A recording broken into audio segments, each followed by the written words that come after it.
Through a Scottish Prism, the programme that is unapologetically pro-Scottish independence and anti-Westminster rule. Everything we say here is viewed through a Scottish Prism.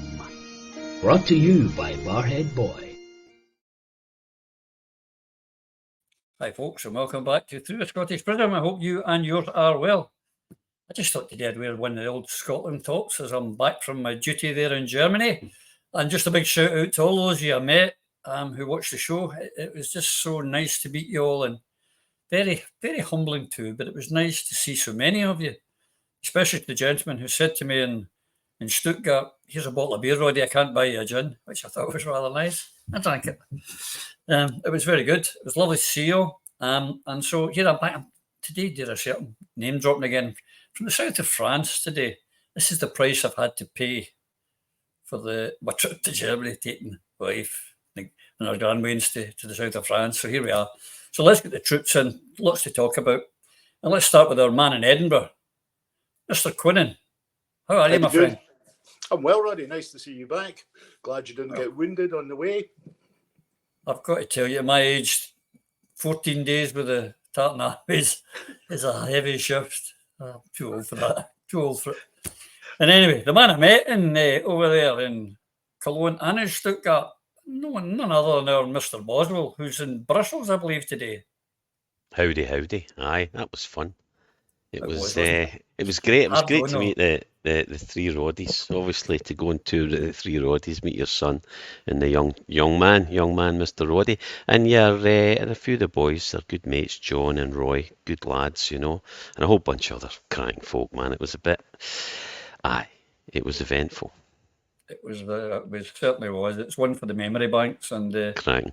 It's a pity the team, but it's I'll get there on even, but it's a good metaphor for the nation completely. Oh, well, the big thing for me was it was that the Tartan Army did more in that week of football for Scotland and Scottish independence and Scotland's place in the world than the SNP have done in 10 years. Correct. It's a matter of it. But the team and the management let those fantastic fans down, and the ones at home as well. Let us all down. The people are ready, just same as they are for independence. And talking of that, let's bring in our independent for independence candidate, our favourite lawyer, our favourite candidate in Grangemouth. It's Eva. How are you, Eva? Very well, Roddy, and all the better for seeing you. I've actually missed you, would you believe it? That's nice. I've missed you too. I missed you all. I did. The amount of people that was asking for you all is quite incredible. It was really nice to meet so many of our viewers. Good. So anyway, here we are, and we're in the general election. The last weekend, the run up to it. I'll start with you. I go back to it's still the least general election I can remember, but I know for you it's completely different. You and Sally and David there, Eva. How's it been for you this last couple of weeks? It's really interesting because constantly on the streets and on the doors, and in terms of emails and questions that you get from people, it's the same stuff all the time. They're scunnered with party politics. They want to see elected politicians who actually work for the people as opposed to appearing to work for a party. That's the common denominator, the common thread running through every discussion. That, and then the question of how are we going to achieve our independence is one that's on the lips of at least half of the people that I've spoken to. They want to know what is the route to independence. They absolutely understand that we are not getting another referendum from Westminster. That's plain to the population. It must also be plain to politicians of all independent supporting parties. And so there is a constant expression of discomfort and displeasure with the SNP. Despite that, some people are saying that they're afraid not to vote SNP because it lets unionists in. So there are a lot of people facing dilemmas. From a personal point of view, I've been really quite surprised and delighted by the level of support that I've had, especially when people appreciate that I'm standing as an independent on local issues as well as on the independence issue. So there's still a long way to go. There's a lot of campaigning still to do. And if anybody's available to come to Alloa and Grangemouth at all over the next few days, I'd be delighted to see you. I don't think we can take anything as a foregone conclusion, especially in this constituency. Women particularly are wakening up to the views of the incumbent in respect of women's rights. He's pretended to have defended and protected them all his life, which is hardly accurate when he can't even define what a woman is. There's a similar dilemma for the Labour candidate because of the different comments that have been made by some of his colleagues.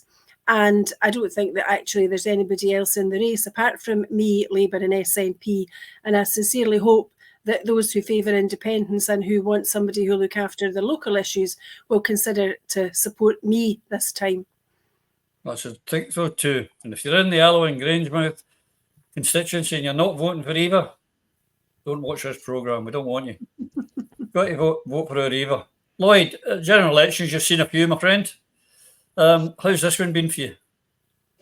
It's a very, very strange election. I mean, the last time we talked about this, I alluded to the idea that we've got a lot of very new politicians and a lot of very new political journalists, and as a consequence of that, the level of debate is very low. Everything that's been happening seems to be in response to some form of scandal. There's no real attempt at a forensic analysis of what the parties are offering. But then again, when you listen to Sunak and you listen particularly to Starmer, they're both operating in a world where they're not really promising anything that you can get detail about. Everything's a broad brush. This is very much an English election that we've been dragged into, and it feels like an English election because of the increasing focus on the Reform Party. And as a result of that, of course, Reform seems to be making an appearance in opinion polls in Scotland, which is extraordinary, because if you look into the background, particularly as some of the Reform candidates in Scotland, then you're not far away from John Tyndall and the National Front, to be perfectly frank with you. Very, very worrying from that point of view. But they'll get short shrift in Scotland exactly the same way as all British nationalist parties of a fascist tone have in the past. But what's even more concerning is, yet again, the national movement, as embodied by the Scottish National Party, has an opportunity to present a positive vision for the future, to excite the population, to excite our young people and get everybody on board for the big game, which is to build a new country in the world. And I haven't heard a single thing from anyone, particularly not the leader, that refers to things like that. It's all defensive. It's all protective. But it's only defensive and protective of the party structures. And this is, it's a debate for another day. But we are being dragged yet again into a British-English political fight. And instead of us being able to stand back from it and say, that's fine, that's all very well south of the Solway and the Tweed, but the reality is the only way to fix things in this country is with control of our economy. Now, why am I not hearing that from people who have got 30, 40 years experience in the Scottish National Party? This is the platform. This is the time. You can't on the one hand say, we will stand up for Scotland, the independence is our future, but when you're given the ultimate platform to project your vision of the future to the whole of the United Kingdom, we avoid it. We run away and allowed ourselves to be boxed into the corner of a British election. So they're constantly commenting on what's being said by Sunak or Starmer and not actually saying what they are going to do. Here in the country where, on the one hand, we have the upcoming closure of Grangemouth, and on the other hand, we have the upcoming imposition of the anti-democratic free ports. It's not as if there's a shortage of issues here, Roddy. There's a shortage of intellect yet again. And it's again clear from everything that's been happening on nationalist social media over the past few weeks, the only people that are locked into what the people are saying and what the people want are Eva, Sally Hughes, and possibly David Henry, because they're actually out there talking to people. I mean, me as a political activist, I can't help but look through each and every one of the areas that either I've campaigned in or I've worked in and look for the turnout of activists for the various different parties, because that's the way you gauge how a campaign's going. Fact of the matter is, the Labour Party's got more people on the street than the Scottish National Party has. And that, to me, is absolutely extraordinary, because that has not happened in my lifetime since the mid-80s. That's the reality. How has a party of activism become a party of, I don't know what it is, non-activism? But I'm kind of going off on one here, Roddy, I'm sorry. But if you actually look at it, if you can't get bodies on the ground, then your message is not cutting through to your own people, never mind through to the electorate. Yeah. The Labour Party's got a message that's cutting through to its own people, so they're coming out and they're actually out there working. And I think, sorry to say it, but I think they're going to do reasonably well. And I think that is terrible, because the SNP has allowed itself to be dragged into a British election. They're behaving like a British political party. They're thinking like a British political party. And as such, they are marginalised in the same way as having 59 members of the Westminster Parliament marginalises our whole country.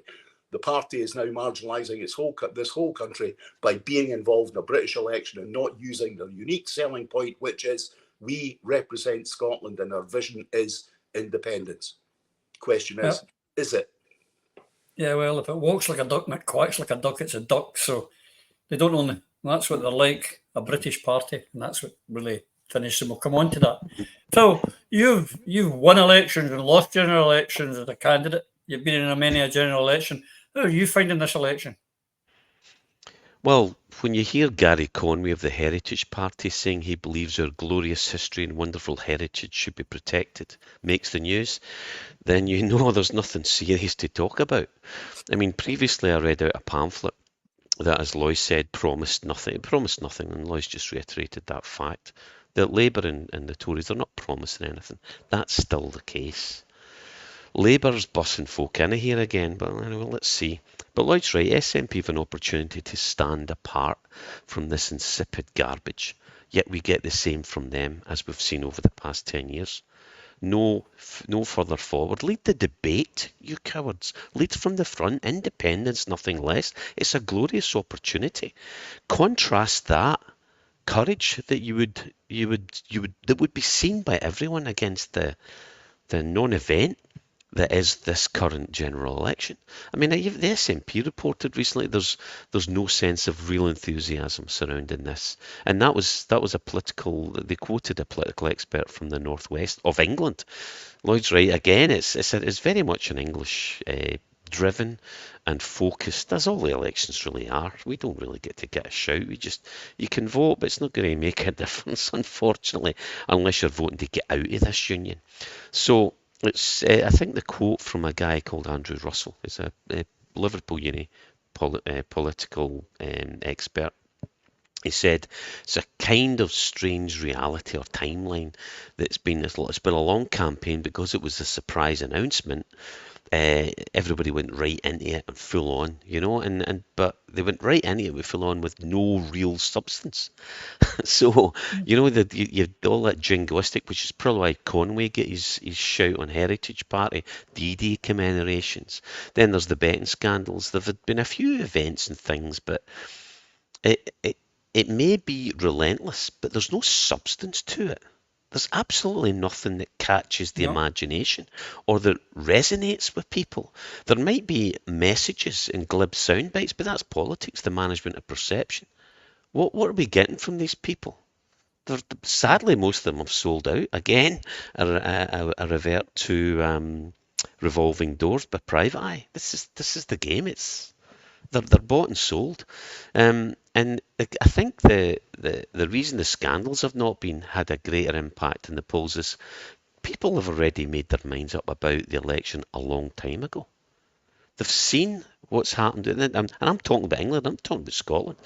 The big disappointment here is 50% of the people in Scotland still want an independent nation, over 50%.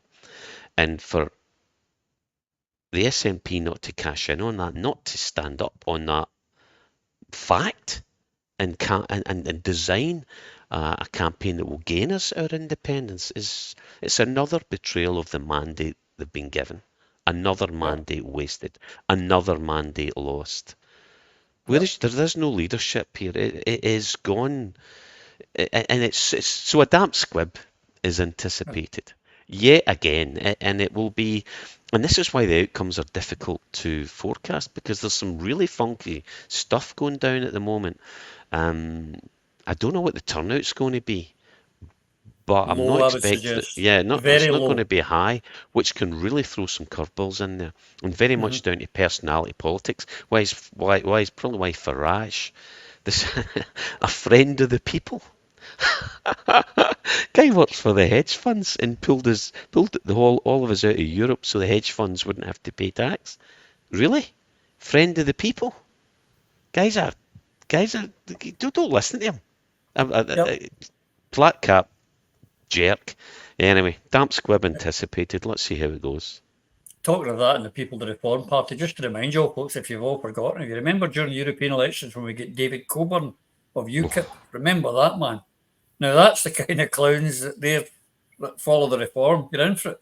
But here's the thing: for months, Eva, in fact, for over a year, we've been talking about, as it's been alluded to here by your colleagues, the independence votes way over 50%. You know, somewhere between 50-53%. It's been doing that for what, 18 months, 2 years. Techie, stick up that latest opinion poll from, I think it's Survation. The SNP are down to 29%. We know that independence is over 50%. Now, that tells a big story there, Eva, does it not? That 30% or 20% at least of the independence vote is not going to turn out. It's got nowhere to go. It's not got a home. And this is in part because the SNP lack an inspirational message. Their message this week, literally on the side of a bus yet again, is a future made in Scotland. Yeah, well, we would all like a future made in Scotland, but that's not going to be the result of this election, principally and primarily because the SNP refused to cooperate in a Scotland United campaign. Had they done that and had the strapline been, you know, a vote for whoever is a vote for independence, where there was one independent supporting candidate, a genuine independent supporting candidate in every constituency, independence would have walked the boards, would have had a majority of MPs and a majority of the popular vote, equaling an internationally recognised, legitimate, valid entitlement to negotiate the terms of the independent settlement. Yep. Instead, we've got a manifesto from the SNP which says that their bold and progressive plan for Scotland, number one, deliver independence. The way they will deliver independence, they have already confirmed, is by asking for another Section 30 and another referendum, when we know beyond any shadow of a doubt that it will not be given by Westminster. Part two of their policy is, we'll rejoin the EU. No, we won't, because they forget to talk about free ports and special economic zones. Some other parties have forgotten to include those in their manifestos too. That has not gone unnoticed. So there are grave difficulties within the independence movement, perhaps even worse than we and others realise, where people are being sold a pup. There is no chance of a Section 30 referendum, none. There is no chance that voting SNP at this general election will somehow bring around independence. It will only happen if those who are elected are driven and determined to secure independence and are in the majority. I would submit that there are very few SNP candidates to whom that description may be given. So I would say that for most of those in the independence movement in the country, the blinkers really need to come off. If there is the opportunity to vote for someone in your constituency who you consider is truly a fighter for independence, who has that as their ultimate priority and their main ambition, not a personal ambition, but the ambition for their country, not for their party, but for the country, that's the candidate for whom you should vote. If you are in doubt about whether or not that's their prime mover, don't vote for them. If you want to, spoil your vote. I'm not advocating that, of course, where I or Sally or David stand. And if there are others that you consider are determined to see independence, vote for them. But where you think they're not, ask yourself what you achieve for Scotland if we continue to send to Westminster SNP MPs who go down there to settle up and to be dignified and well-behaved little parliamentarians. Scotland has had 10 years of that. It does not need another 5 years of this. Today, I was recording an interview with Sally Hughes and Anne-Marie Ward regarding addictions difficulties in Scotland, how those should best be addressed, and the potential there is to change the Scottish landscape relative to addictions and related problems.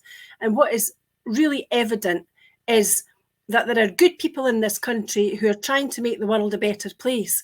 We cannot do that with the urgency that is required if we continually elect politicians who go down to Westminster with a begging bowl. We need politicians who will quite literally stand up for our country and go there to settle up, not down. This could have been the chance to do it. In some constituencies, it still is. Yeah, we want them going down, not with a begging bowl, but with a claymore. That's what we want.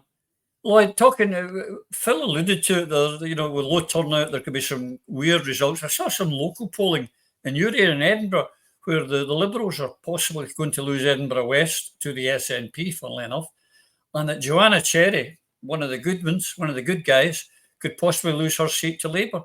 Some strange stuff going on. I think there is some strange stuff going on, but I wouldn't read too much into those polls, other than I think the Liberal Democrats are in serious trouble because they've always depended on the Tory vote to keep the SNP out. Now, the Tories know very well that the SNP vote in Edinburgh West will be heavily suppressed this election because there's no motivation. I mean, I don't know if you've seen any of the so-called work nights of Edinburgh West SNP, then you'll never see more than 3 or 4, including the candidate, 3 or 4 people campaigning in a constituency whose membership of the SNP is in excess of 1,800. Can somebody explain that to me? I'll have my own explanation. I mean, the whole thing, Roddy, is that the independents will definitely, and the influence of reform, and the tactical voting that both Labour unionist and Tory unionist voters have deployed over the past few general elections, that's all on shifting sands now. Nobody knows exactly where to go. So I think there will be some very potential strange elections. What I hope most of all, though, is that those people who genuinely are sickened of party politics actually go out and vote when they have a potential independent candidate. This is a message we really need to get across to people, is you have to go out and vote. It's not enough to stay at home and go, they're all the same. If you have the opportunity to vote for Eva or Sally or other independent candidates, then please do that. I mean, in Edinburgh, there's this bizarre collection of people called Edinburgh People. 5 of them standing.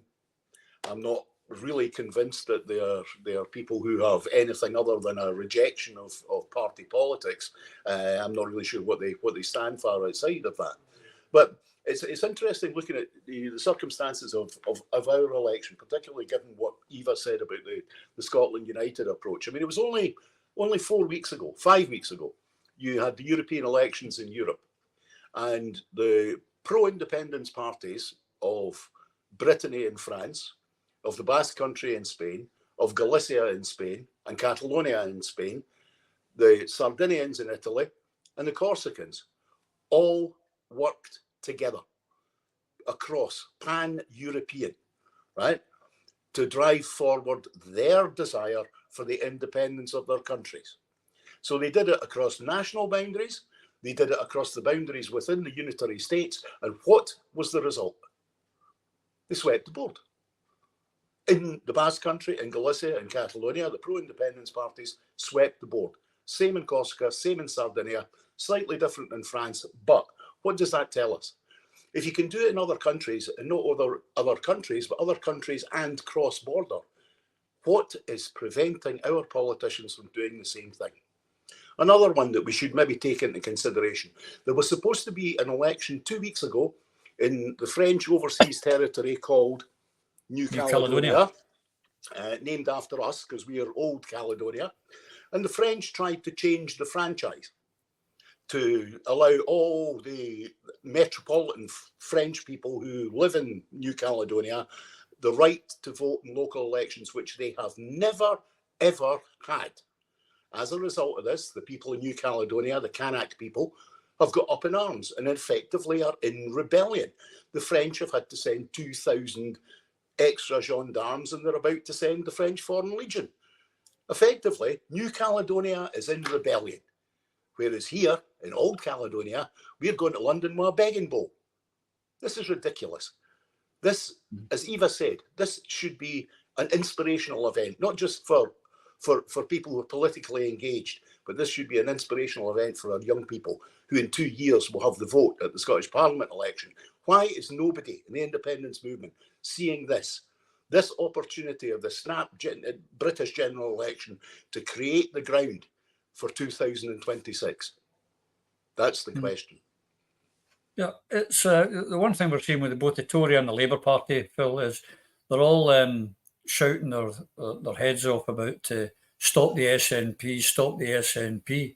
They're not actually talking about, here we're going to improve your lot. It's going to make life's going to be so fantastic for you. Techie going to stick up that video of the Labour man on the doors up in your neck of the woods up in Aberdeen.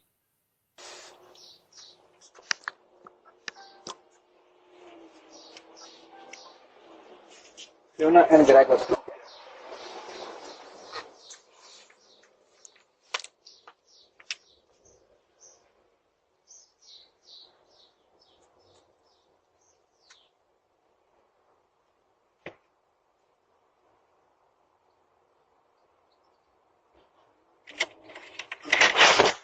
Hello, Gregor, my friend. I'm Malik from the Scottish Labour Party. Hi. I'm a candidate for a forthcoming election. Nice to meet and you have a very important two votes, Fiona and yourself. Yes. Have you made your mind which political party you're voting for? I think I'm probably going to be voting Conservative. Any reasons? Well, I know John. I know John personally. Oh, John Wheeler. Yeah. I know him very well. Yeah. He's my friend. We used to work together for the council. He speaks highly of you. Yeah, he does. Yes, so, no. If you are a very good friend of him, that's fine. But it is basically we want to get rid of SNP. Right. It's between me and SNP. Right. I mean, John was doing okay till now. Now Yeah. John is back to 14. Yeah. Because Reform just took some ground and they are 6. Yeah, okay. If you like to get rid of SNP, Yeah. then please vote for me. Right. Although John is my good friend, Right. we had a wonderful relationship when we were working together. I was hoping that he can win it because when we were coalition partner, we had brilliant times, Yeah. especially myself and Douglas Lumsden. Yeah. But think about it, because the reason is we want to get rid of SNP. Yeah. When Douglas was candidate, Douglas Lumsden, Yes, okay. 2019, Yeah. we did not bother. Labour did not bother at all. Yeah. We were hoping that Douglas will make it. Yeah. That's why Labour had only 3,000. Yeah. We did not do anything. Yeah. Although John is doing, but please, as a tactical vote, it's only between me and SNP. I'll And we consider want it. to get rid of SNP because we are very lucky we didn't get separation from the United Kingdom in 2014. No, I know. Otherwise, we were bankrupt within 5 We months. can't take it for granted. No, I And realise now they put back on the agenda independence. They are not interested in education, cost of living, independence. That's nonsense. Yeah. So we're much better with UK. We cannot live without UK. I appreciate that. Thank you so much for your time. Bye-bye. Cheers. Bye.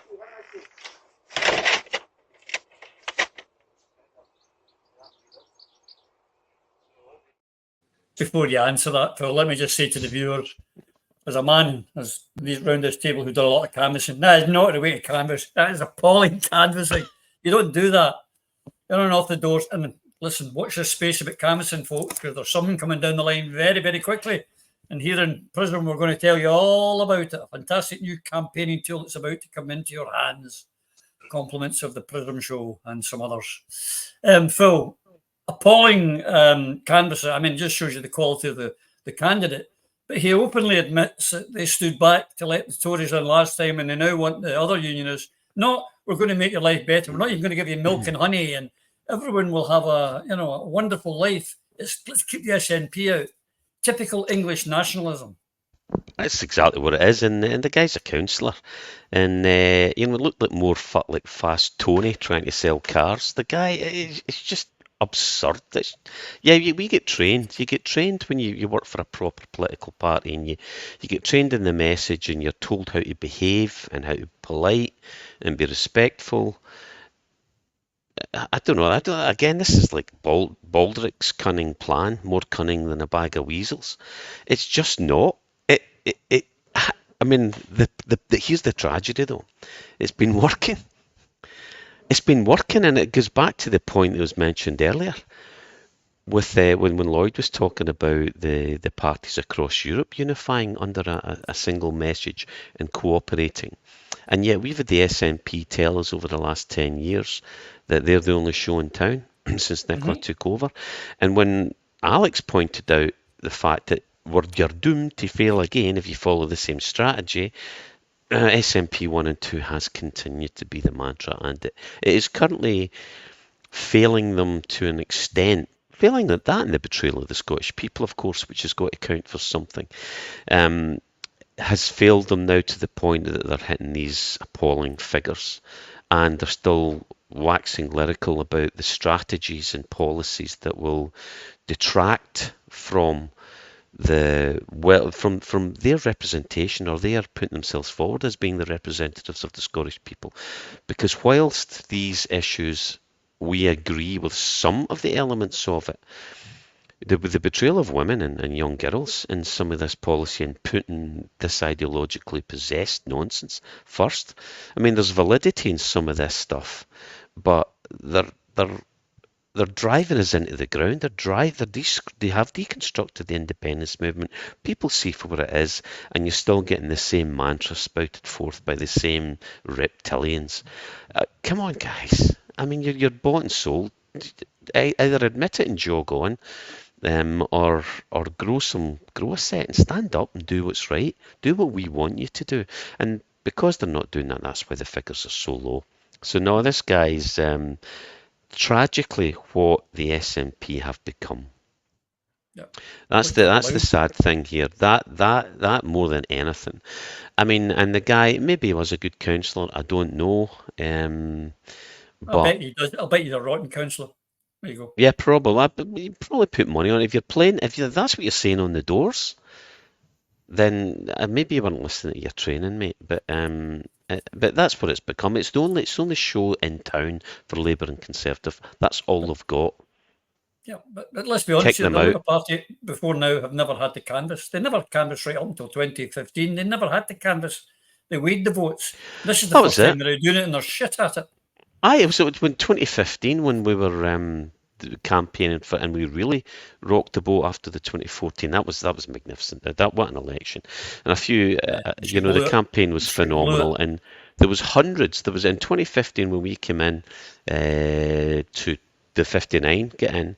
The amount of, and going back to what Lloyd and has been said earlier by Eva, we'd like hundreds of people out, hundreds, all over. All over the place. It was staggering. It was wonderful.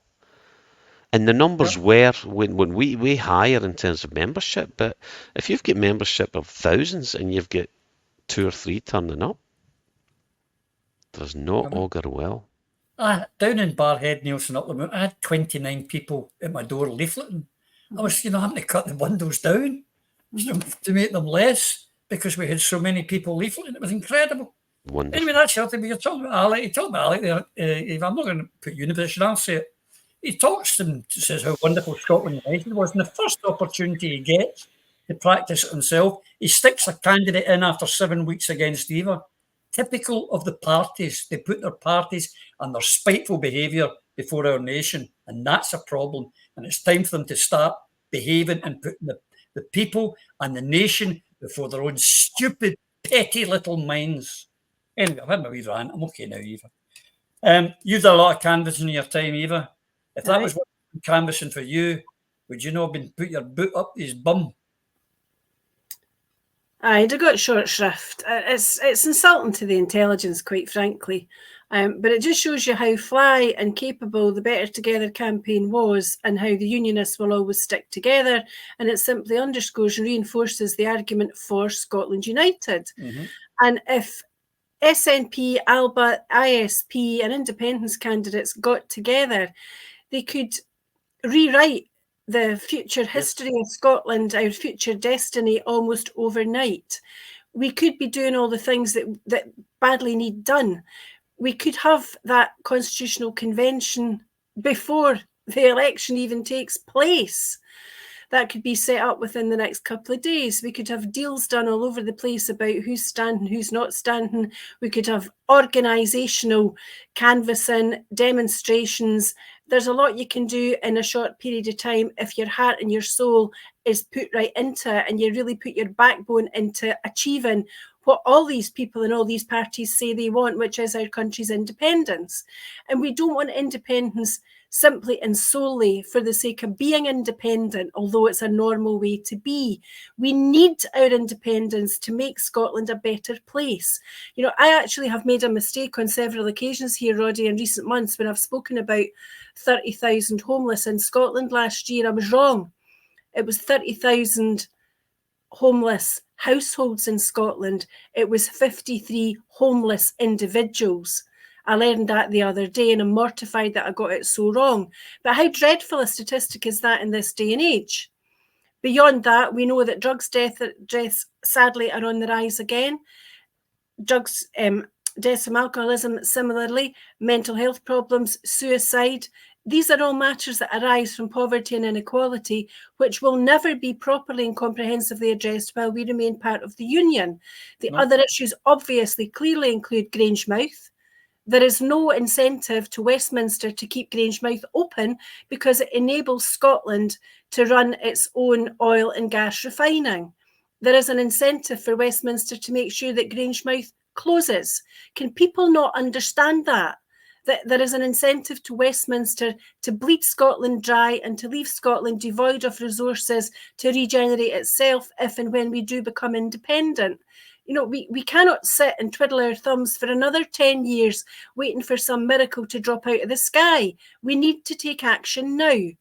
And those people who say that somehow electing an SNP MP to Westminster will make independence inevitable are talking out of a hole in their head or indeed elsewhere. Voting SNP does not achieve independence because if it did, we would have been independent in 2015, 17 or 19.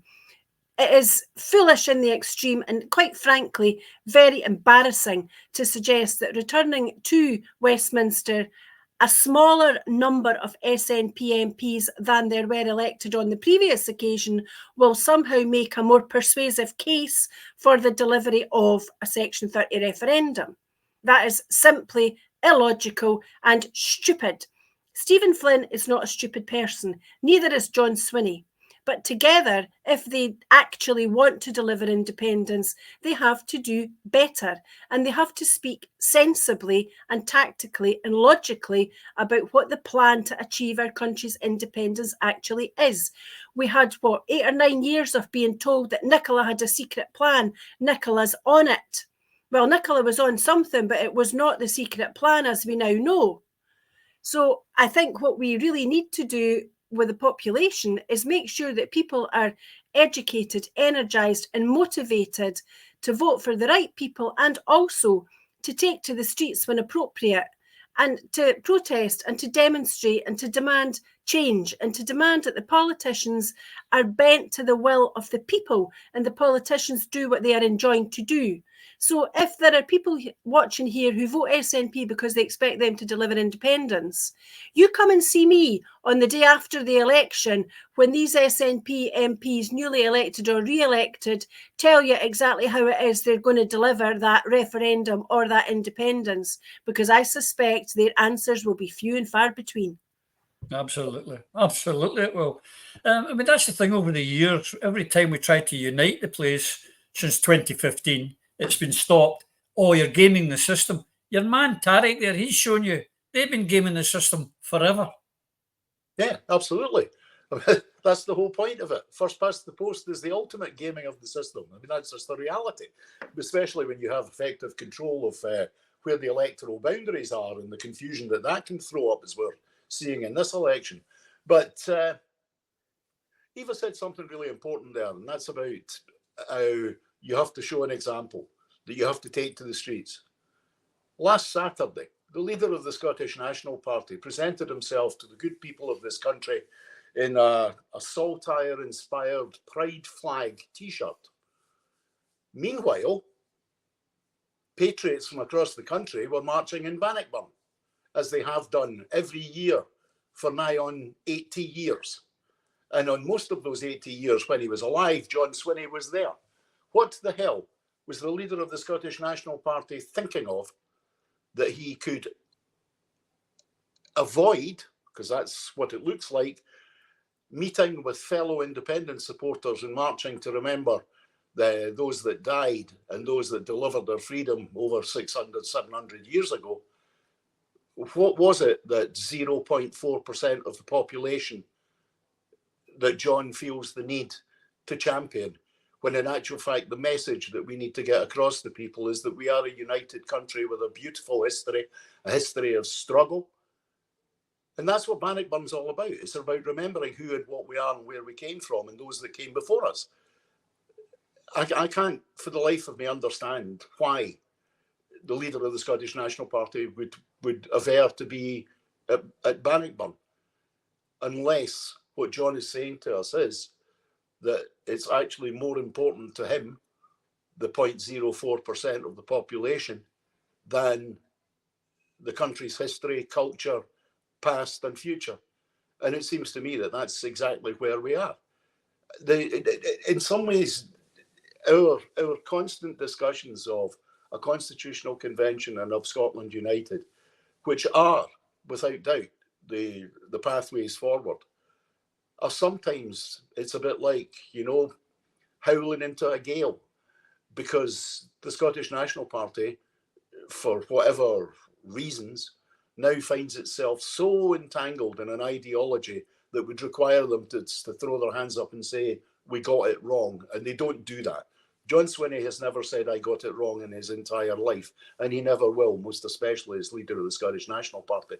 But the people out there, all those people who marched at Bannockburn on Saturday, I mean, does John expect these people to go out and vote for the Scottish National Party when he effectively has said, you people of a patriotic bent, those who want to remember our history, those who want to remember our culture, those who want to see a development and a future for our children, you're not important.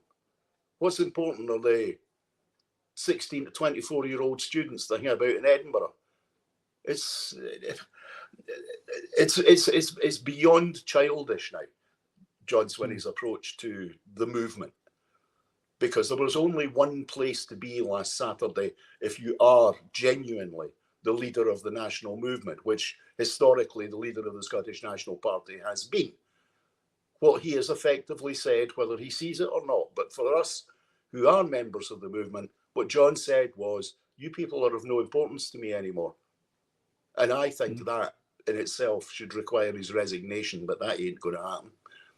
Yeah, indeed. Our era was at Bannockburn. Techie, stick up. I say, you asked the question, Lloyd. What's more important to John Swinney? Independence or gender woohoo stuff? Stick it up, Hazel. There you go. Phil. John Swinney backs gender ideology being taught to kids in schools as he boasts himself about being the one to introduce it into the schools. That answers Lloyd's question. Seems gender's more important to him than independence. Yeah, and that obviously must not be the case. That cannot be the case. It should not be the case. You're the leader of the Scottish National Party. But and the other thing about it is, why stop there, John? Why don't you teach about Noah's Ark, the calculations, and why it's feasible, and why Darwin was wrong? I mean, the thing is, and now as we all do, we all support the rights of trans people, but not at the expense of women and girls in a way that allows predatory abuse. It's a sensible way to do this, and it's not SNP's current policy, and that's the problem here. They're advocating this woo-woo stuff that goes way beyond where it should. You've got to deal with the difficult questions. And if just because you continuously go into virtue signalling and be seen to be fighting for the rights, it's the classic argument. Your rights are my responsibility, just as my rights are your responsibility. This is a one-way street that these clowns are screaming down. They demand the rights that everybody kowtow to their particular belief, and by God, I'll fight for the right for them to believe what they want to believe and for the right to say what they want to say. But you can't force me to say words and put words in my mouth or believe things that I believe are not correct and behave in a particular way. So that is just backward thinking. So John really needs to get his shit together. There's a bunch of other stuff that's happening on the planet right now, way more important, like Assange and what's going to happen in this election. There's a whole bunch of stuff going on, but it's the wrong priority, John. Being on that Pride March, it's the wrong priority for Scotland and the people of Scotland, John, and Nicola, and Hamza.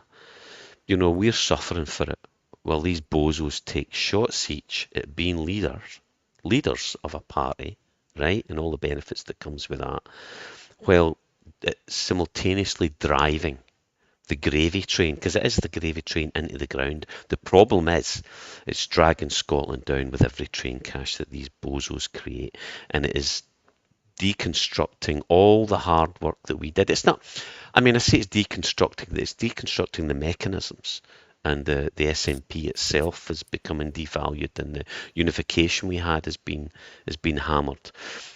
But what must and continues to give me wonderful hope and belief is that continued over 50% of the Scottish population want independence, because that is easy to harness. We saw how wonderful it was. We saw how incredible and experienced 2014 was. The joy, even in the hollowness when we get beat, that emptiness, that it meant so much.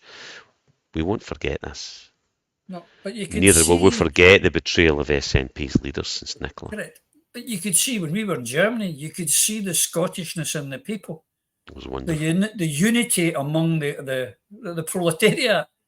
And everyone I spoke to was pro-independence. Everyone. And the thing is, we're policing it and we're looking after each other, but we're looking after everybody else in our reputation. Correct.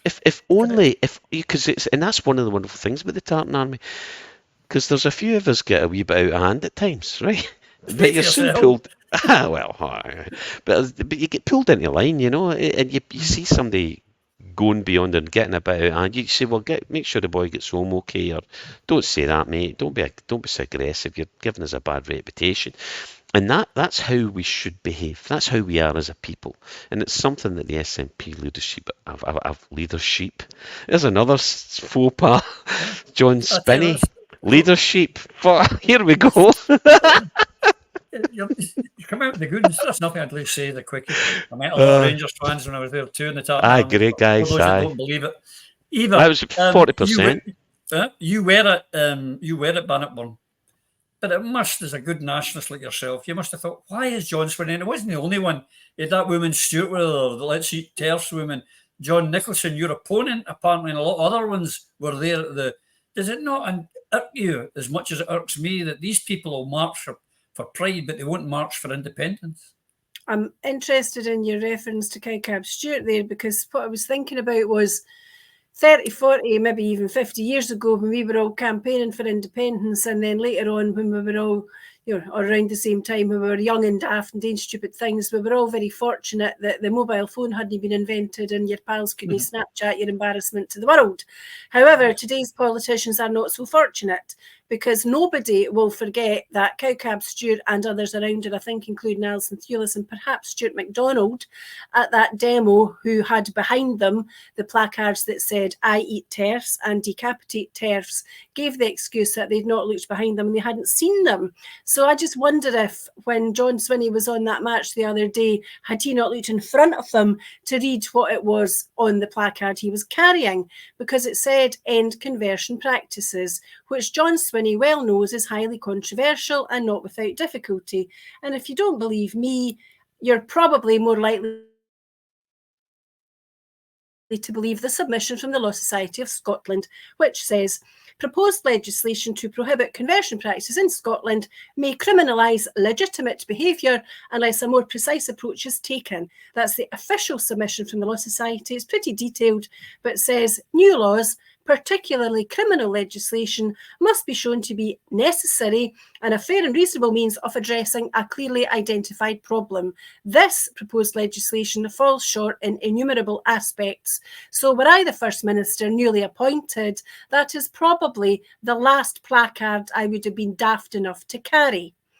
Leaving all of that to one side, you have to go back to say, why is it that the likes of Alex Cole-Hamilton, he of the "We did it all for you, Beth," captured also on video, now denies knowing Beth and cannot explain why it was that he thanked him so very profusely when the Scottish Parliament passed the GRR legislation.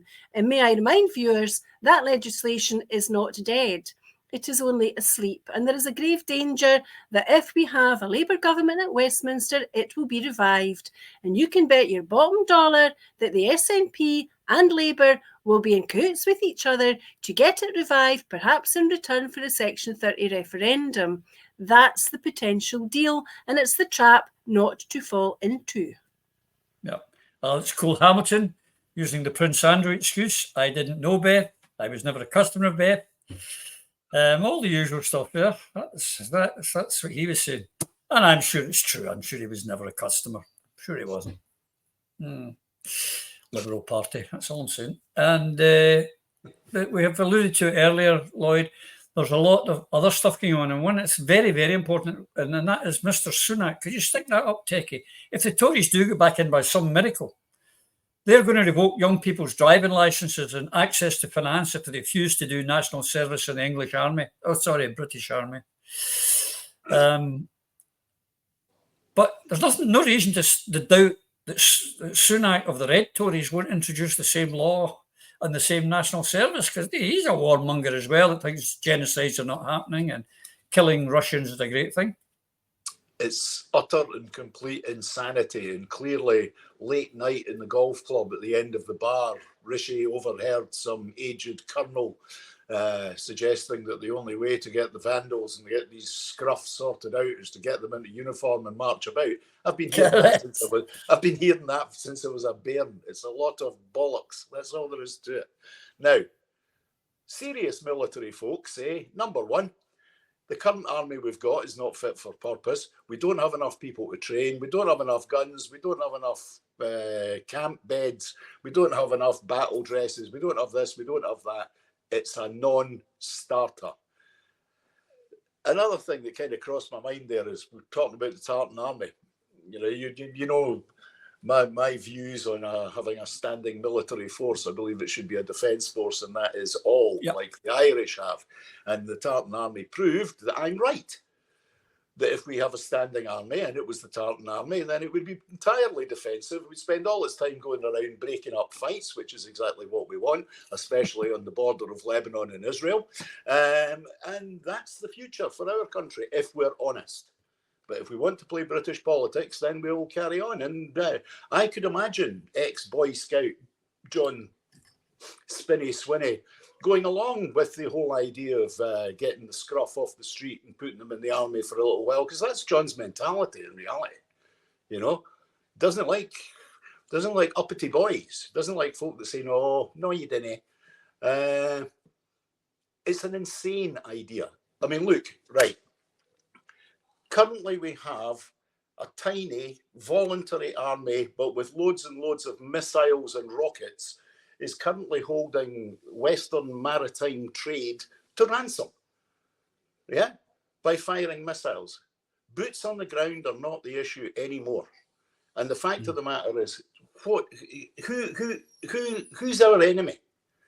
Historically, Scotland has one enemy. Yeah. And it's as simple as that. And if folk don't like hearing it, buy a book. Waking Up.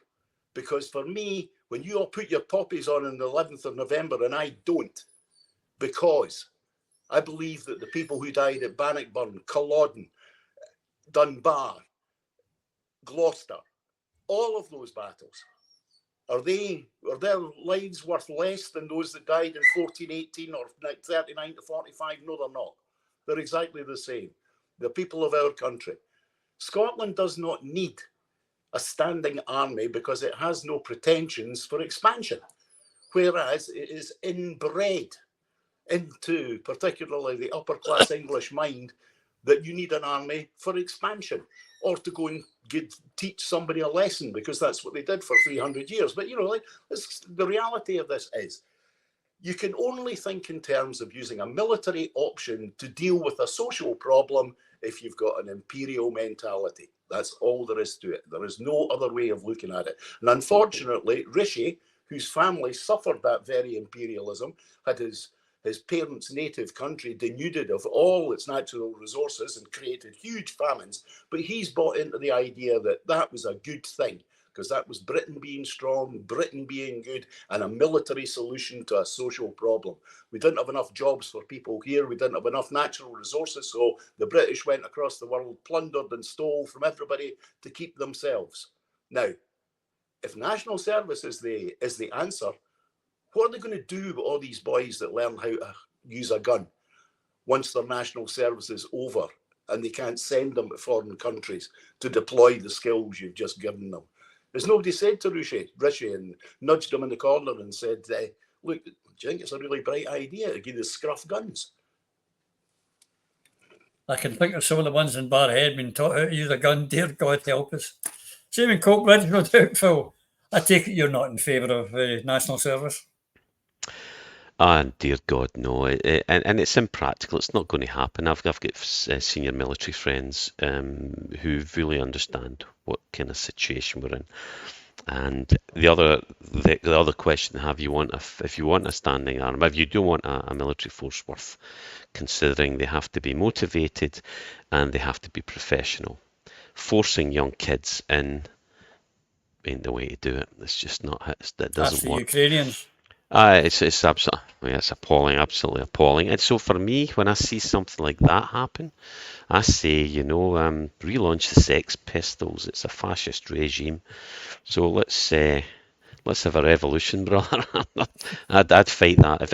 If my son or grandson or anybody like that was pushed or coerced, no, you'll find out how the rage against the machine. Yeah, no grandson of mine going to any British bloody army, that's for sure. I'll get them to me in Spain or get them in Dubai, anyway, they're safe. The clock's beginning to beat us, Eva. Moving on, a bit of a scandal, but of course nothing's going to happen or become of it. Even Alistair Union Jack was caught sitting at the cabinet table, finding out there was going to be an election in July, went out and put a punt on it in Ladbrokes or whatever, or Willie Hills. Isn't it just quite disgusting? And then quite indignant. Now he's trying to deny it he ever said it, but he admitted it in May that he'd done it, and then he's trying to deny it. And of course, that means you won't hold him to account. You don't ever do anything to upset the union or unionists, do you? This is why we always talk about justice has to be seen to be done. It's about perception. It's about the optics. It's about the impression that people have when they hear something like this. The man may be entirely innocent, not had any insider information, but it looks like he did. And on that basis, he was utterly and completely wrong to do what he did. But this is another example of systems and processes and expectations in Britain being completely broken. An instance of this that I would connect to this in a way is that there's becoming a developing understanding, certainly in Scotland, I don't know about elsewhere, that there's an ongoing problem with the postal votes for this general election. Many of them have not been either sent out to or received by those who want to vote by post. And it will have an impact because some folk are about to go on holiday because the school holidays obviously have just started. So if there's anybody watching who should have had a postal vote and it's not arrived yet, please get in touch with your local authority because other arrangements are able to be made, but do not delay. But not only have postal votes not been delivered, I know that Sally Hughes in particular has had an issue with the delivery of her election address. That's delivered free for every candidate by the Royal Mail, provided that you give your leaflets to the Royal Mail on time. Sally's were there earlier than I think most other candidates in her constituency, and yet it has become evident that some of her leaflets, and I think some of those of Pete Wishart, have been delivered to the wrong constituency. And in some instances, that's happened twice in some villages.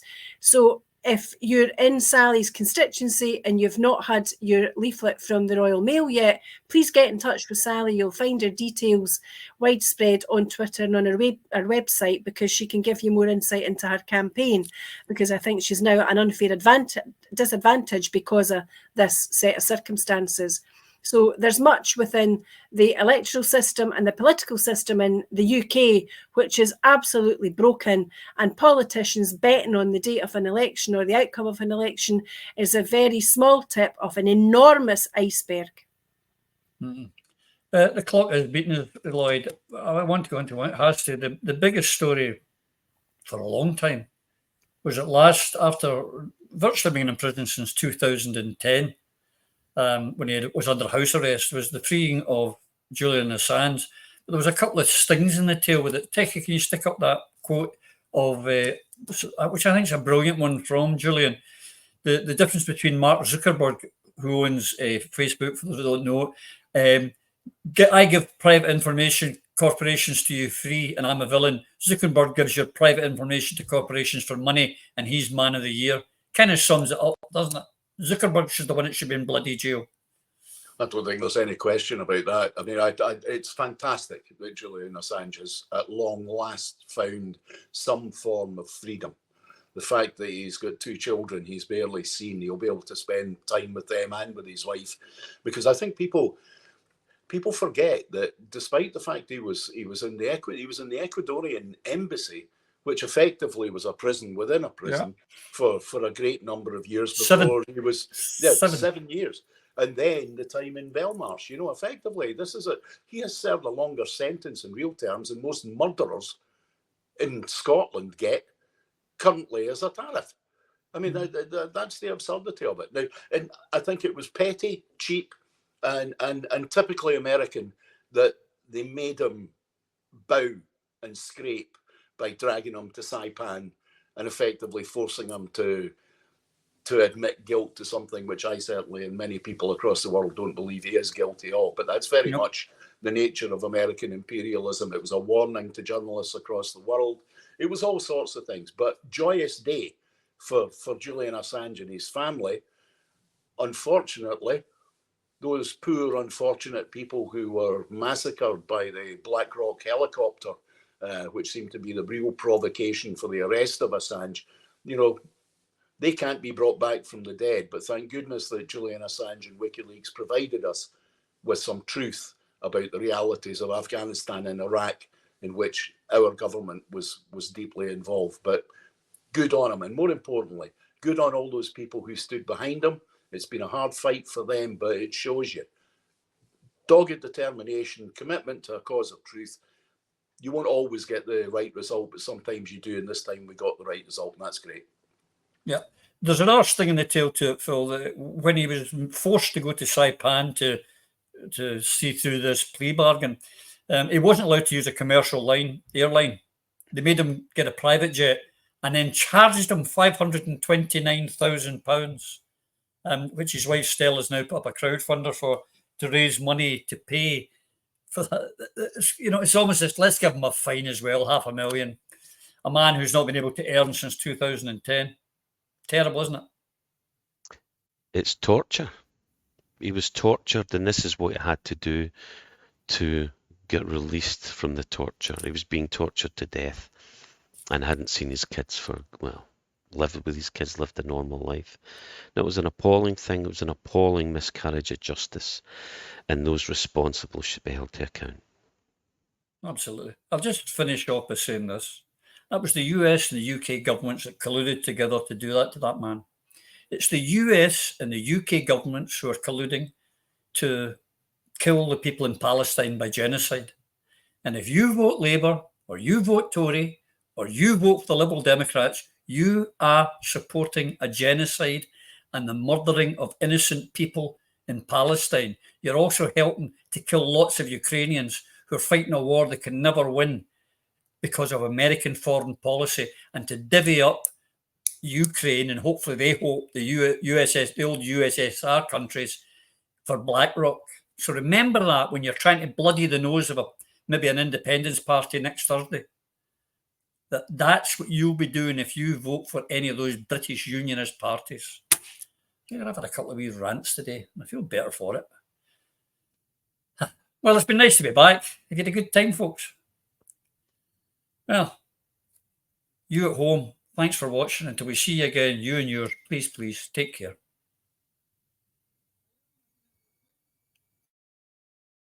Through a Scottish Prism, the programme that is unapologetically pro-Scottish independence and anti-Westminster rule. Everything we say here is viewed through a Scottish prism. Brought to you by Barhead Boy.